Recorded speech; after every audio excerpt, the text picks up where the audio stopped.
Luka sura ya 17. Kisha Yesu akawaambia wanafunzi wake, haiwezekani kabisa kusitokee vikwazo vinavyosababisha dhambi, lakini ole wake mtu yule atakayevisababisha. Ingekuwa afadhali kwake kufungiwa shingoni jiwe kubwa la kusagia na kutoswa baharini, kuliko kumkwaza mmoja wa wadogo hawa. Jihadharini, kama ndugu yako akikukosea, muonye; akitubu, msamehe. Na kama akikukosea mara 7 kwa siku, na kila mara akarudi kwako akisema, nimetubu, lazima umsamehe. Mitume wakamwambia Bwana, utuongezee imani.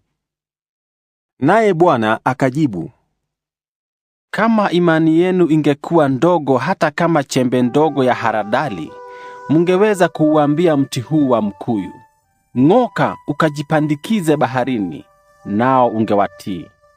Tuseme mmoja wenu ana mtumishi ambaye analima shambani au anachunga kondoo.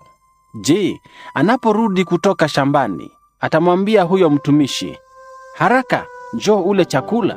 La, atamwambia, nitayarishie chakula, ujifunge tayari kunitumikia mpaka nitakapomaliza kula na kunywa, ndipo nawe ule na kunywa.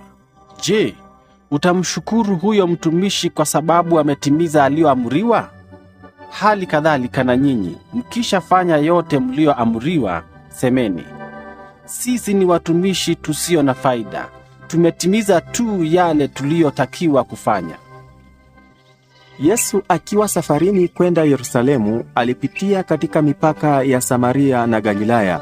Alipokuwa anaingia katika kijiji kimoja, watu 10 wenye ukoma walikutana naye, wakasimama kwa mbali, wakapaaza sauti wakisema, Yesu Mwalimu, tuonee huruma.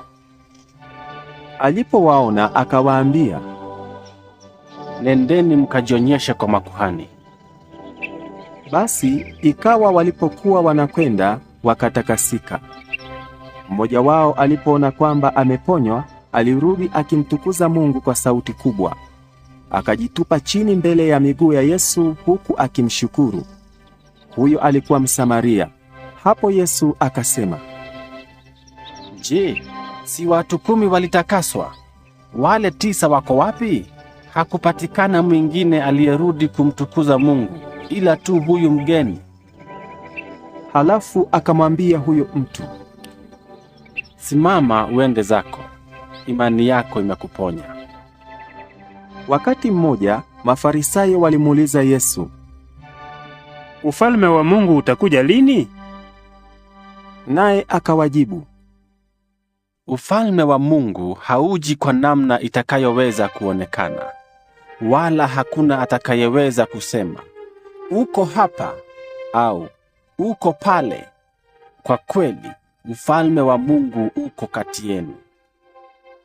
Halafu akawaambia wanafunzi wake, siku zinakuja ambapo mtatamani kuona mojawapo ya siku ya Mwana wa Mtu, lakini hamtaiona. Na watu watawaambieni, tazameni, yuko pale, au tazameni, yuko hapa. Lakini nyinyi msitoke wala msiwafuate. Kwa maana kama vile umeme unavyotokea ghafla na kuangaza anga upande mmoja hadi mwingine, ndivyo Mwana wa Mtu atakavyokuwa siku ile yake. Lakini kabla ya hayo, itambidi ateseke sana na kukataliwa na kizazi hiki. Kama ilivyokuwa nyakati za Noa, ndivyo itakavyokuwa katika siku za Mwana wa Mtu. Watu waliendelea kula na kunywa, kuoa na kuolewa mpaka wakati ule Noa alipoingia katika safina. Gharika ikatokea na kuwaangamiza wote. Itakuwa kama ilivyotokea wakati wa Loti. Watu waliendelea kula na kunywa, kununua na kuuza, kupanda mbegu na kujenga.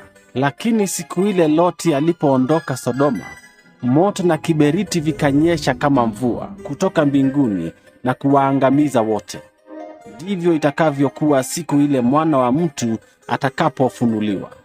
Siku hiyo Yeyote atakayekuwa juu ya paa asishuke kwenda nyumbani kuchukua mali yake. Kadhalika, naye atakayekuwa shambani asirudi nyuma. Kumbukeni yaliyompata mke wa Loti. Yeyote anayetaka kuiokoa nafsi yake ataipoteza, na yeyote anayeipoteza ataiokoa. Na waambieni, siku ile usiku, watu wawili watakuwa wanalala pamoja. Mmoja atachukuliwa na yule mwingine ataachwa. Wanawake wawili watakuwa wakisaga nafaka pamoja. Mmoja atachukuliwa na mwingine ataachwa. Hapo wakamuuliza, Ni wapi Bwana? naye akawaambia, Palipo mzoga ndipo tai watakapokusanyikia.